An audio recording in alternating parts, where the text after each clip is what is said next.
Second reading of the Water Safety Curriculum Bill. Lord Storey.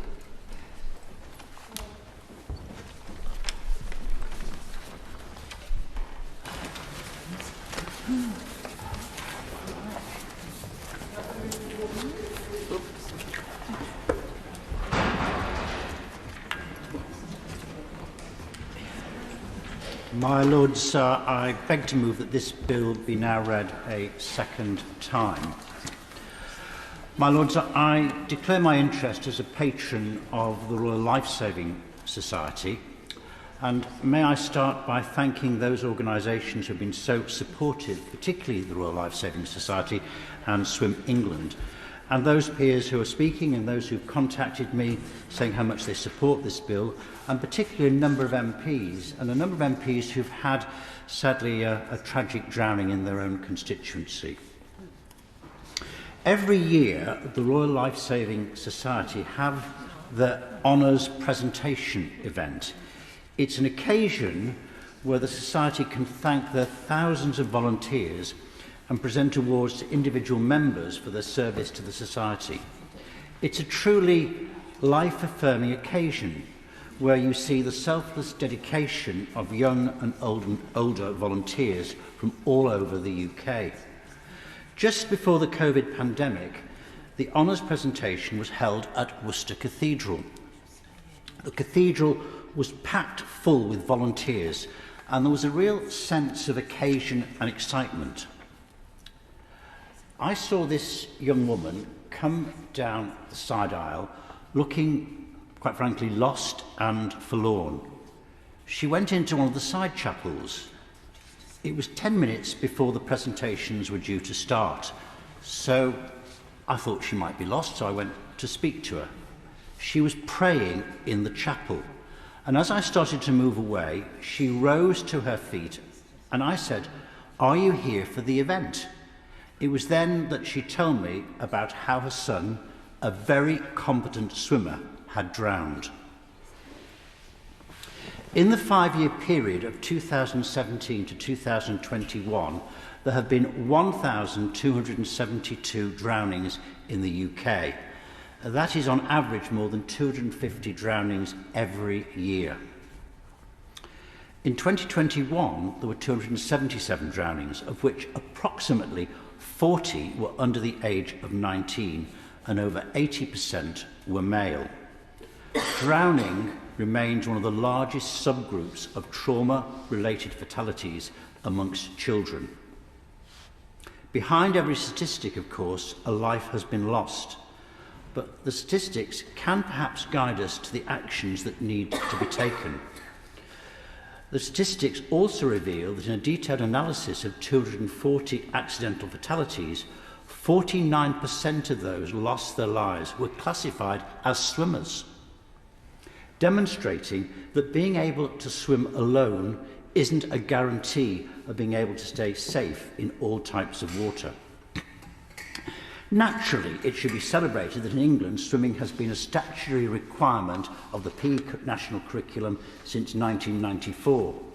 But since that time, we've seen a huge reduction of swimming facilities available for schools, and of course, COVID had an alarming impact on the number of children and young people being able to learn how to swim.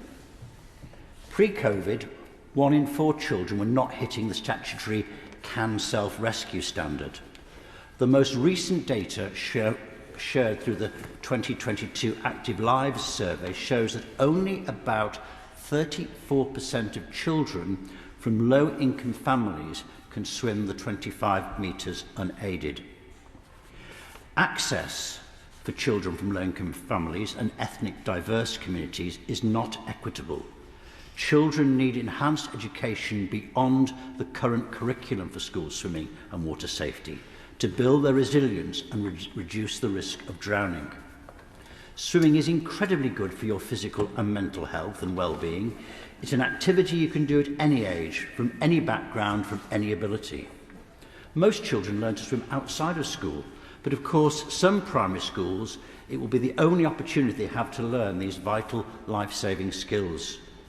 Swimming isn't just about being able to have fun in the water with family and friends. It's also about knowing what to do if someone gets into trouble in the water. If a strong current takes your friend away from the edge of the water, or if they fall when running by a river or canal.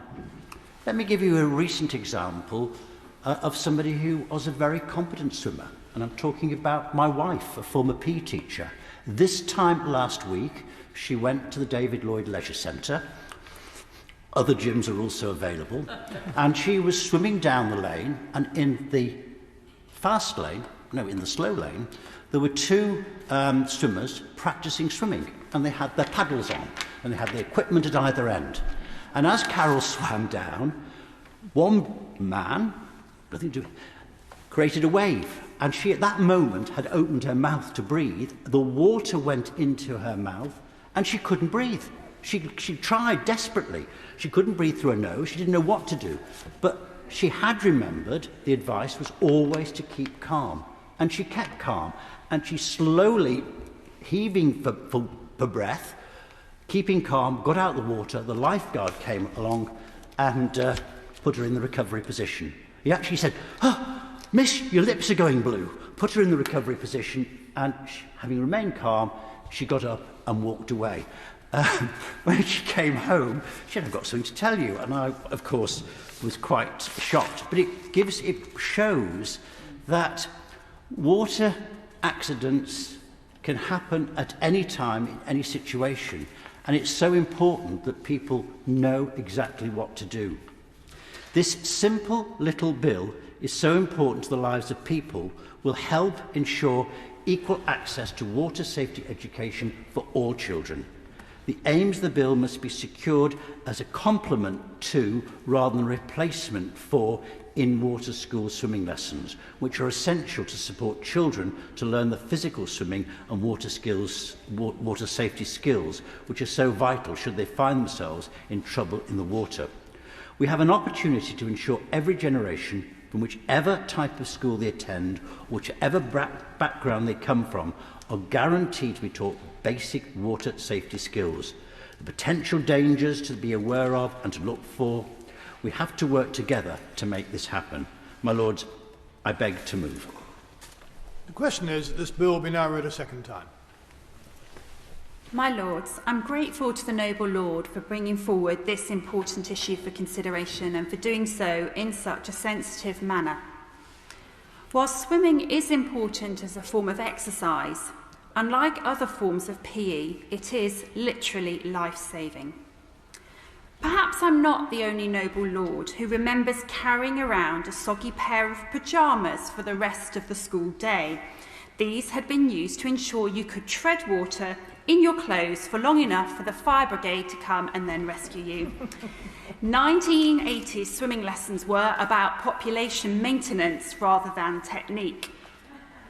It is welcome that on the 31st of July this year, schools in receipt of the primary PE and sport premium will publish the percentage of their pupils in Year 6 who meet each of the 3 swimming and water safety national curriculum expectations. But could my noble friend the Minister outline how many schools this is that are in receipt of the premium? Will there still be a gap in the data? If schools, for instance, had to apply for this premium, and it seems they may have had to do that as there's a site on gov.uk, some might not have done so, and that would of course lead to an incomplete set of data being collected. However, if the money was distributed directly to schools via the DFE, that will probably mean a complete data set for Year 6. Without such comprehensive data, it's not possible to assess whether there's any difference in the capability of children to swim between maintained schools where it's part of the national curriculum and children in academies where it seems not to be. Again, there are conflicting items on websites about that, but I think that is the case. When Sport England collected data from schools in England for part of its Active Lives study that the Noble Lord has mentioned, it did show that only 76% of Year 7 children can swim 25 metres unaided. Whilst the importance of the freedom of academies and free schools has long been debated, it's never been absolute. The handling of public money has always been monitored, and arguably academies have more accounting requirements than maintained schools. But in terms of curriculum, the academies have never had freedom, for instance, as to how to teach a child to read. The phonics screening test has meant that academy primary schools have used that method. And on that note, my lords, it is good news that children in England are now the best at reading in the Western world, having risen from 8th to 4th place in the Progress in International Reading Literacy study. However, returning to matters in hand, academies do have other duties such as safeguarding. So I really don't think that making swimming compulsory at both primary and secondary, as the bill includes both, is an unreasonable restriction on their freedoms. But perhaps the most important reason why it needs to be made compulsory, which the noble Lord Storey alluded to, is the racial disparities in whether people in England can swim.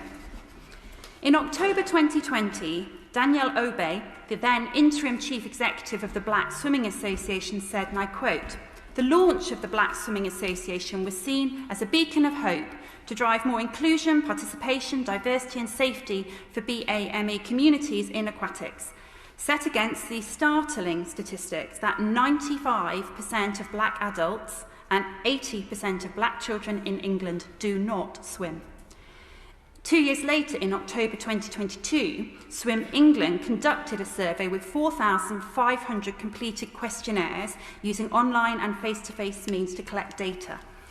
Whilst 14% of adults in white communities cannot swim 25 metres unaided, that rises to 49% of ethnically diverse communities. Also, according to the Royal Life Saving Society, nearly 34% of Asian children cannot self-rescue. My lords, there are many reasons for this disparity. If parents can't swim, they're less likely to teach their children to do so. The cost of swimming, which can give the perception that it's a middle-class pursuit. The time it takes to get to the swimming baths. If you are working a number of part-time jobs, it's just impossible. And then the lack of culturally appropriate swimwear. New fashion designers are stepping into this gap and designing swim caps suitable for chemically relaxed hair, braids and naturally black hair.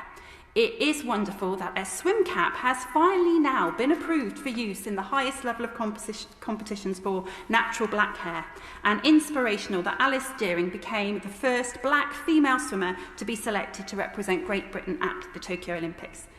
But His Majesty's government have lauded their collection of this kind of data on racial disparity, and surely the figures that I have quoted mean that action is needed, and this bill would be one small way to rectify this injustice. I'm very pleased to be able to be here to support the bill that we're discussing today from Lord Storey, and I congratulate him not only on bringing the bill forward, but on the long history of work in this field that he has. This comes as yet another attempt to improve our performance in this area, and it is very welcome. And I also agree with everything that the noble Lady Baroness Berridge has just said, and will be emphasising some of these points. This is one of these strange issues that we all agree about. No one, I suspect, is going to stand up and say children don't need to swim, they don't need to know about water safety. We all want to do better, and we all know that we're not doing as well as we can. So those of us in the chamber at the moment very often find ourselves in other education debates where there's a difference of opinion, either in pedagogy or in philosophy or in perception. That doesn't exist here. We are all on the same side.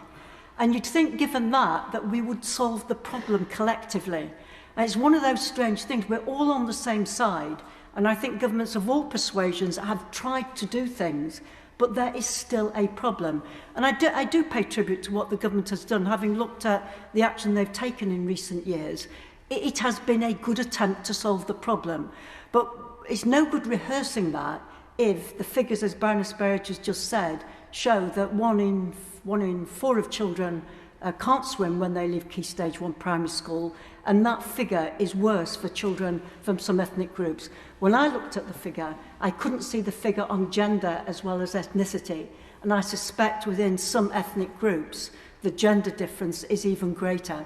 It's also one of those things, I have no evidence for this, but Baroness Berridge referred to it, that I suspect we are not better at than when I was a child. I too remember the pyjamas and trying to inflate them to act as to save your life in difficult circumstances. But my memory is, and it's just instinctive, that when I was a child, Council Estate Primary School, We did go to the swimming baths. We went once a week, took half a day, and most of us could swim. And we didn't only go for a term, we went throughout our time on primary school. So understanding why we've not made progress in this area when we have in every other educational area, and yet we all agree about it, is a mystery. So I'm hoping that the Minister will perhaps be able to make some comments about what, not so much what we've done, because that's great, but the reality is we've not done enough, and it is a matter of life and death. Some of the things I wanted to raise was, although we've got the national curriculum and although we've got the PE and sport premium, what is true and what is evidenced is some schools are not following the national curriculum and there's no consequence for it. Some schools are not publishing the statistics about whether they are supporting swimming through the PE and sport premium fund, and there's no consequence about it.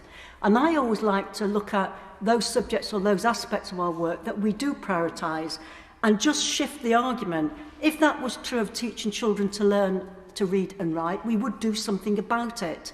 If it was true of their development in not being able to walk or to talk or to socialise, we would do something about it. But where we seem to be at the moment, we quite think we've done it. People across the board, over 20 years, have thought they've done enough, and the statistics show that that is not the case. So it's how do we do, why is what we've done not good enough, and what else can be done? I do wonder, I don't think I'm putting this forward as a serious suggestion, but it's worth thinking about. I actually think this is a child safety issue, not a curriculum issue. And if you think of it through that light, that it's a safeguarding issue because it saves lives, and if you think what we do with schools on safeguarding issues and what we're doing with swimming, there's a huge disparity. So as the Minister will know, if a school hasn't got its paperwork in order on safeguarding, or hasn't got a register of sixth formers off-site at lunchtime on safeguarding, it would fail its Ofsted inspection. But we don't even know if it teaches the part of the national curriculum that is about swimming, and we don't know if any of its PE and sport finance is going to swimming. So if we started looking at it as a child safeguarding issue because it saves lives, I wonder if we might find some different answers and make progress. Just one or two other points. I'm grateful to Swim England for their briefing, which I found very helpful. And what it really impressed on me, which I'd not really given much thought to, was that it's about both swimming ability and water safety knowledge. Lord Story commented about people who can swim and still drown. So that knowledge of understanding tides and knowing what to do in different water situations is very important. And I wonder if the Minister could comment. If you look at the national curriculum, the three things that you've got to be able to do, I'm not sure that they cover water safety knowledge. Two definitely don't. And I think the only one that could possibly is perform safe self-rescue in different water-based situations. And that's more about swimming than not going into the water because you understand about tides. So does the Minister sort of accept that it's both about swimming ability and about water safety knowledge? And would she perhaps give us her view as whether she considers water safety knowledge to be included in the national curriculum? And just two or three more points that I would be grateful for answers to. It really doesn't make sense not to collect the data. It's no good our knowing that 1 in 4 children leave primary schools not being able to swim if we don't know who those children are and which schools they attend. That's what we do in other areas. We'd know which schools were underperforming at reading, which schools were underperforming at numeracy. So if I was to ask the question, can you tell me schools in Birmingham, where I do some education work, which schools are not performing well at swimming, and what's the background of the children who can't swim? I'm not convinced the Department for Education could offer an answer. And I think doing that would mean that the interventions which we then do can actually be targeted. But as a necessary first step, it just makes sense that, again, if a child can't read and write by the end of Key Stage 2, we wouldn't say, that's fine, you don't have to do any learning about it in Key Stage 3 and 4. We would actually say, you're going to have to continue with this because it's a very, very important skill that you've not yet mastered. And so in that way, I think the bill that we've got before us today is very, very necessary and can provide a structure for the next stage of the work. My Lords, My Lords, I'd like to thank my noble Lords for allowing me to speak in the gap today, and also thank the noble Lord Storey for bringing this bill to the House today as well. I therefore will speak very, very briefly, and I'd also like to refer to my relevant interests on the register. We've heard very powerfully that learning to swim is an essential life skill and saves lives. As we know, the PE is a statutory requirement in primary schools, and within that there is a component for swimming and water safety. And we have heard quite a lot about that today, so I won't go into any more detail on that. But I do support fellow noble lords on requesting more information from my noble friend the Minister on data and recording. I wanted to bring up one issue today which I think is really very important, and I want to stress the increased risks and concerns around the economic challenges facing pool facilities, leading to the closure of pools and leisure centres. And we must acknowledge and very welcome recent funding the government has given to support the increased energy costs for swimming pools. However, there is still the ongoing pressures of costs relating to transporting children to and from swimming pools for their lessons, and the hiring of costs of the pools, which we have all seen a substantial increase since the cost of living crisis. I would be most grateful to hear from my noble friend the Minister about her thoughts on how we keep and maintain the costs and keep the costs down for many of the schools that are struggling. I also want to ensure that we make sure that these swimming lessons and the life skills that we've all talked about are not only prioritised within every school's primary PE and sports premium funding, that the increased help and guidance where needed to access appropriate funds is given, and that the school pool facilities must be made available, however difficult, to all primary schools, so that the essential swimming lessons are delivered. My Lords, I said I'd be very brief, and I will finish with just agreeing with everyone here today that no child or adult should ever come to harm for not being able to swim. And I hope that the government continues to find effective and workable solutions to ensure that every child leaving primary school can swim and self-rescue. Thank you. My Lords, this is one of those debates when everybody who has spoken you agree with. Usually there is patches and caveats on that. I don't think there are any today. The fact of the matter is that safety around water is something that's essential. Probably the first building block is learning to swim. You must have somewhere where you can learn to swim. And the reason why we do it in swimming pools is they're warm, they're safe, they're monitored. Some people will get into trouble in swimming pools, but actually it isn't probably the most dangerous place. The dangerous place might be the sea or a river where you've accidentally entered into, or where there are tides, or more importantly, I don't think anybody has mentioned it here, cold. Hypothermia attached to water is actually something that it makes everything so much more dangerous. Indeed, when you're walking, there is an old adage, cold and wet equals dead. Hypothermia kills. If you go into hypothermia, you can't swim. So I would hope that this bill that gives you a chance to look at the whole thing, a wet tidal river, wet tidal river, a cold tidal river, something that's got steep banks. If you're walking along it and you fall in when you're fully clothed, particularly if it's winter clothing, your situation is incredibly dangerous. What does the person in the water know? What do the people outside know? How do they deal with this? How do they enter into it? That is the sort of knowledge that is required here.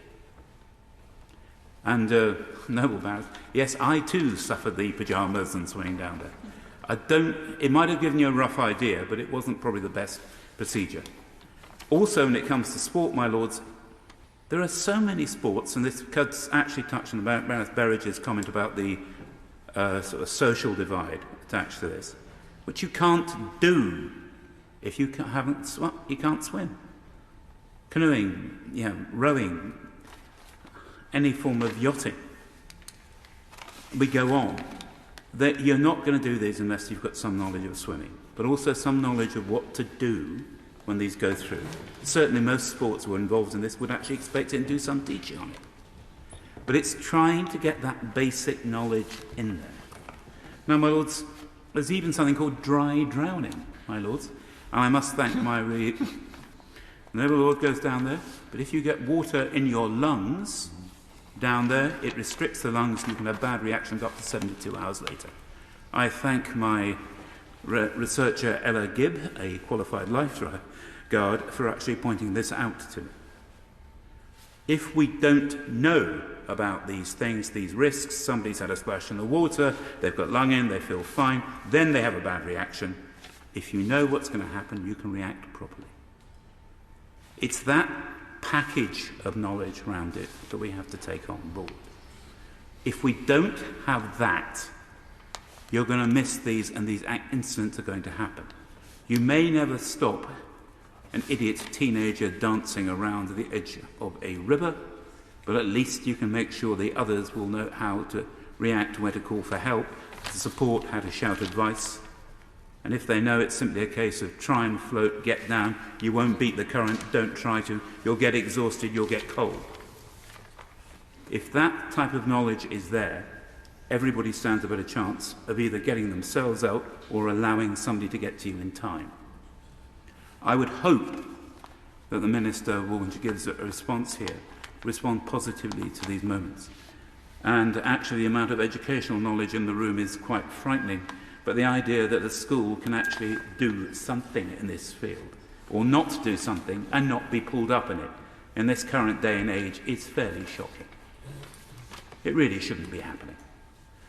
I hope the Minister can give us a positive answer, because it's a small step, but it's one that probably could be intervened.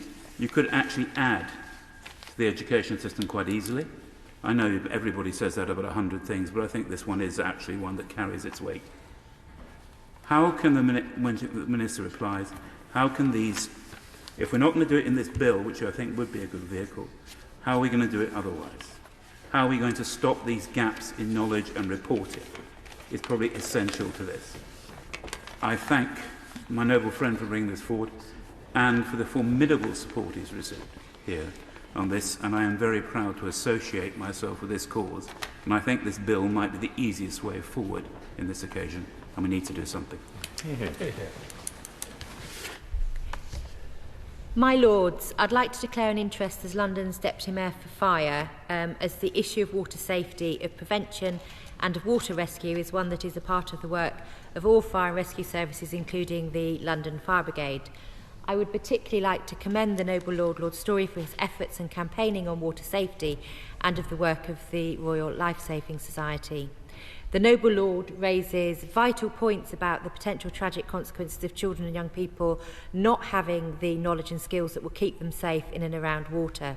It is absolutely right that we should ensure that children have the skills and understanding they require to stay safe.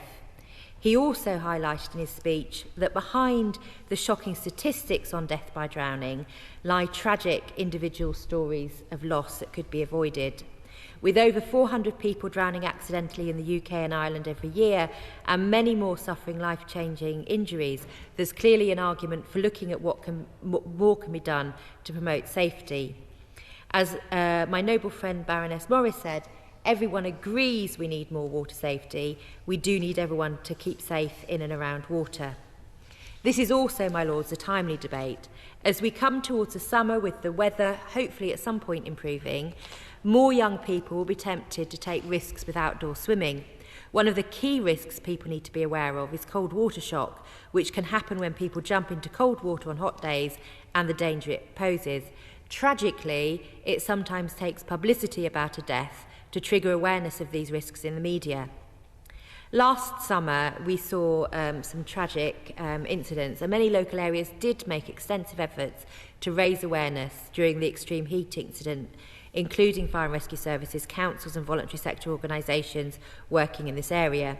I'd be grateful for the noble lady, the Minister's commitment for the government to include promoting national and local awareness of the risks of outdoor swimming and being in and around water in their planning for safety over the summer. I'm sure she'd agree that partnership through different agencies, such as that we see through the drowning prevention strategy led by the Tidal Thames Safety Forum, can also play a vital role, not least in prevention of suicide by drowning. And apologies for taking it off the main subject for a moment, which is one of the key causes of death by drowning in adults. What more will government do to help facilitate partnership working of this nature to promote water safety knowledge for people of all ages? This is not to underestimate the role of schools, and clearly this bill is focused on this. As Deputy Mayor for Fire, I had the privilege of meeting a young boy who'd used the RNLI's advice to float like a large starfish and avoided drowning as a result until he was rescued. He had learnt this through his school, doing what schools are already required to. My personal memory of what my school taught me reflects that much more of noble laws, including the Noble Lady Baroness Beveridge, of soggy pyjamas, and I was actually unaware of the current advice, which I think is a lesson in needing to make sure that adults as well as children are taught what basic information we need around water safety. Organisations such as Swim England work with the RNLI and other local delivery partners, and they provide valuable support and resources to school. It's clear from Swim England's research that active learning works best, and a remarkable 99% of children undertaking lessons through their Swim Safe programme since 2013 retain the message through to the following year. My Lords, it is already the case, and it is right, that all schools must and should provide swimming instruction in either Key Stage 1 or Key Stage 2. And I can't see why this instruction, this swimming instruction, would not or should not include wider and accurate information around water safety.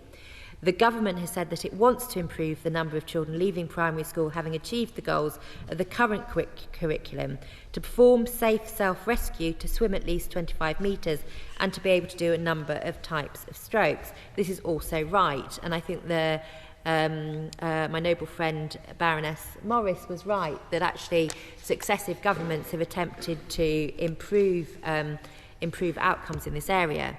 However, with the number of pools in the UK already falling, as has been noted by previous speakers, and with this expected to decrease by 40% over the next 8 years, does the Minister have confidence that this will be feasible? Is the government monitoring and addressing the closure of public or publicly available swimming pools? What practical measures do they intend to take to prevent further closure of swimming pools and increase access for schools to swimming pools, so schools do not have to travel too far to provide access to this vital life skill to children? My Lords, I would also like to highlight that despite the intention in relation to outcomes already being there in existing legislation, as a number of speakers today have said, children from less affluent backgrounds are half as likely as their peers to be able to swim 25 metres. This is scandalous, and it's an issue that's been highlighted by both Swim England and the Royal Life Saving Society.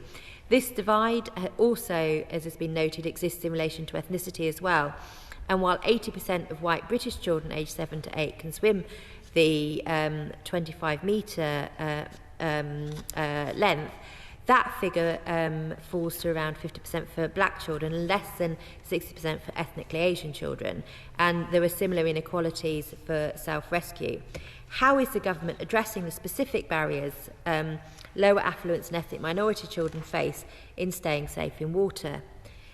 Swim England has also highlighted issues with the data available for schools, and this has been noted by other noble lords, including the Noble Lady Baroness Morris and the Noble Lady Baroness Sater. Swim England gives an example of how over half the schools in the Black Country do not publish the data required on swimming and water safety performance data.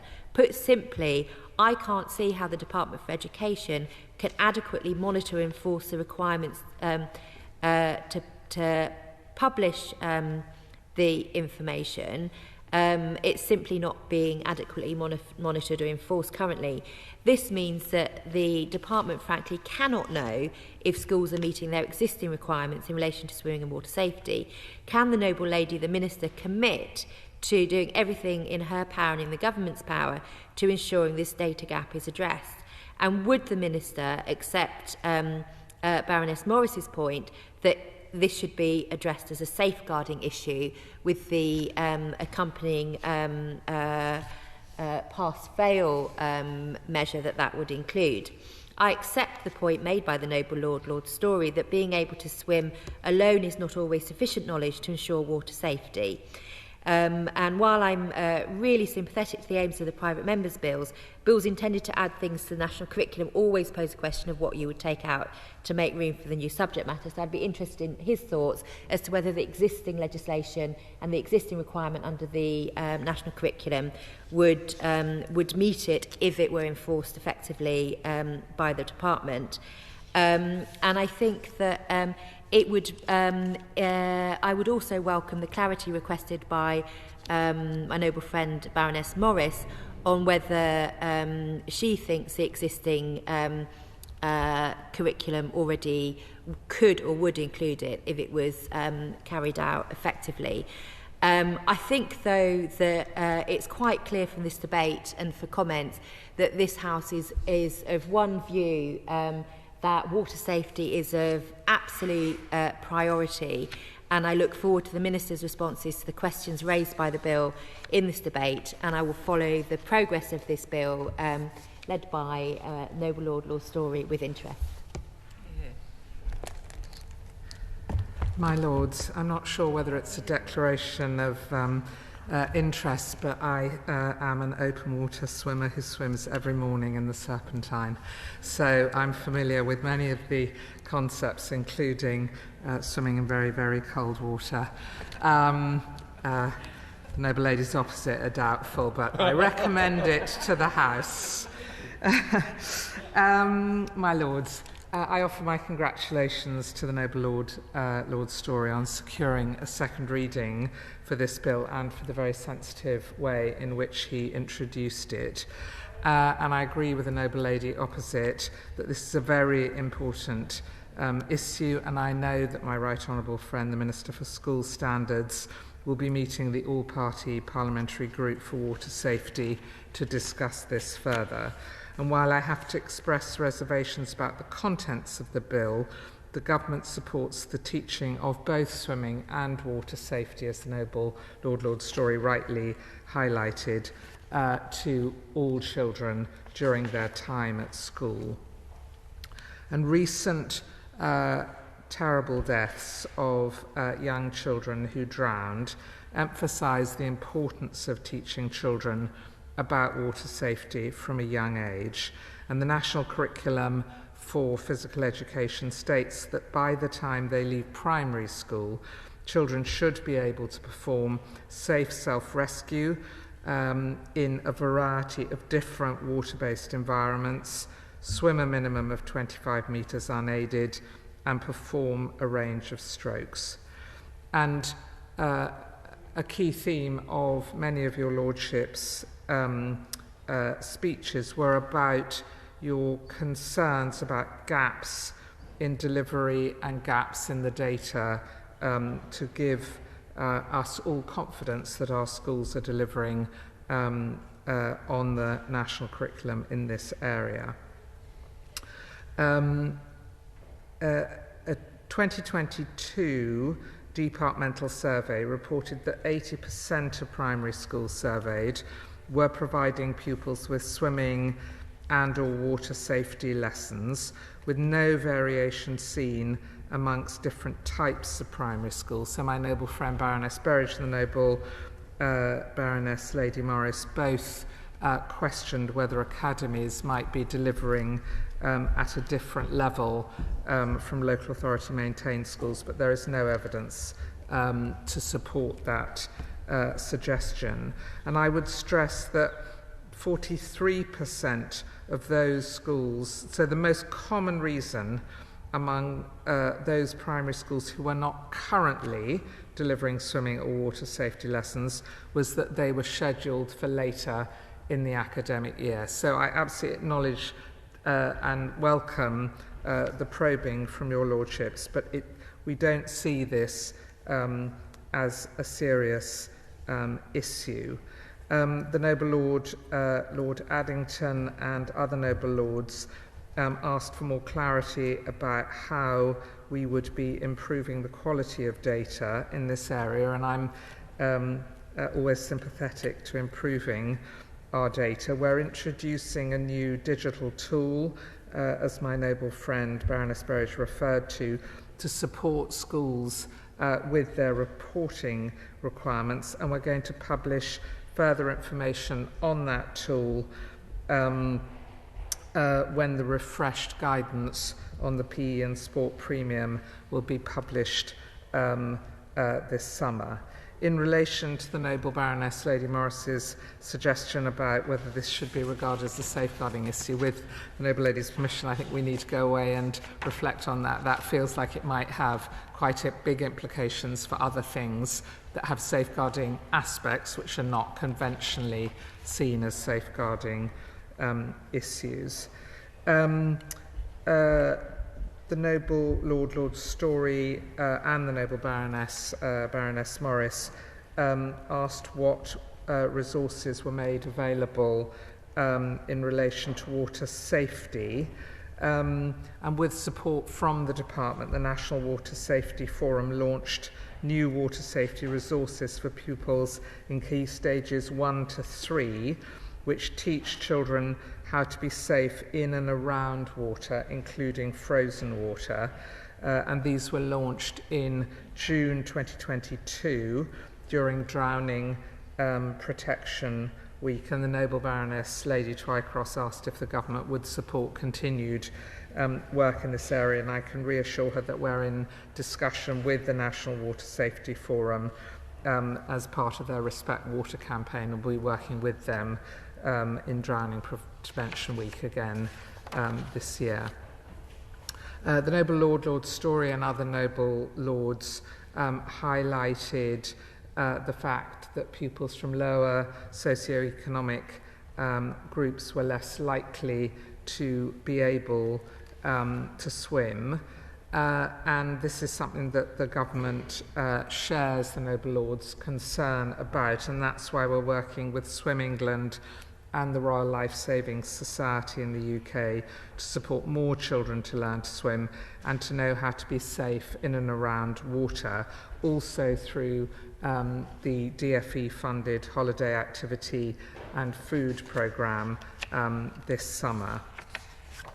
In relation to children from black and minority ethnic groups, a project Inspire 2022, which is one of the legacy projects from the Commonwealth Games in the West Midlands, is seeking to increase participation in black and minority ethnic communities, and that's funded through Sport England and brings together Swim England, the Association for PE, a number of local partnerships, and the Black Swimming Association. The Noble Baroness Lady Morris mentioned the differential in terms of gender as to which children were able to swim or not. I think she might have meant it also in relation to the intersection of ethnicity and gender. The data on that I don't have with me. If it's available, I'll happily write to the Noble Baroness, but the data overall doesn't show a great difference between boys and girls. Boys are slightly more likely to be able to swim between the ages of 1 and 11, but there's not a material difference. Turning to secondary school provision, my lord, secondary schools are free to organise and deliver a diverse and challenging PE curriculum to suit the needs of their pupils, and as the House has acknowledged, there's no statutory requirement on secondary schools to provide swimming lessons, but the secondary PE curriculum does set out that pupils should build on and embed the physical development and skills that they learnt in Key Stage 1 and 2 and become more competent and expert in their technique. And obviously swimming and water safety lessons are one way of doing this. The Noble Baroness Lady Twycross asked in particular about swimming lessons outside school and the role of leisure centres and community pools. And of course they provide really important opportunities for children to learn to swim. And 20.7% of all children participated in swimming activities outside of school once a week or more in 2021-22, so that's about 1.5 million children. Obviously, the COVID pandemic had a huge impact on community leisure centres, including public swimming pools, and that's why in the spring budget we announced over £60 million to safeguard public swimming pools in England as a first step to try and future-proof the sector, which I think also is something my noble friend Baroness Sater asked about. The other aspect on water safety is through the PSHE curriculum, so schools can use their personal, social, health and economic programme to equip pupils with a sound understanding of risk and with the knowledge necessary to make safe and informed choices, which is of course an important part of water safety. The other aspect I'd like to touch on briefly, my lords, is our partnership work with the sector. So we are, as I've already mentioned, working in partnership with members of the National Water Safety Forum, in particular the Royal Life Saving Society UK and Swim England. And we were very pleased to accept an invitation from the National Water Safety Forum to sit on their education subgroup. And that will help the department to improve the dissemination of resources and messages to schools. And together we're supporting more schools to teach primary and secondary pupils important aspects of water safety, such as we heard from the Noble Lord, Lord Addington, cold water shock, rip currents and keeping safe near frozen water. And we've also supported the National Water Safety Forum to make new free water safety resources, which I mentioned earlier, which are now available for pupils in key stages 1 to 3. Just before I close, my lords, I hope with the permission of the House, I could just very briefly acknowledge and thank one of the officials in the Department for Education, Peter Whitelaw, who's been I'm not sure if you can be a rock in the box, but he has been and is today, has been a rock to all ministers in the department. I know my noble friend Baroness Berridge will agree with me. He goes to the Ministry of Justice and we wish him every success and thank him for his 5 years of support to ministers. So in closing, my lords, I hope I've set out the 3 ways that His Majesty's government is taking action on water safety. The first, of course, relates to the requirements to teach swimming in primary schools. The second is our support for leisure centres and community provision of swimming. And then finally are the crucial partnerships that we have, in particular through the National Water Safety Forum. It's for these reasons I believe there's no need to amend the current legislation in regard to the national curriculum, providing pupils with additional knowledge regarding water safety and prevention of drowning, but we very much share the House's sentiment of the importance of this issue. Grateful to the hugely important contributions from your lordships. I thank the Minister for her very, as usual, detailed reply. It was very strong on swimming, but my view is it was less strong on water safety itself.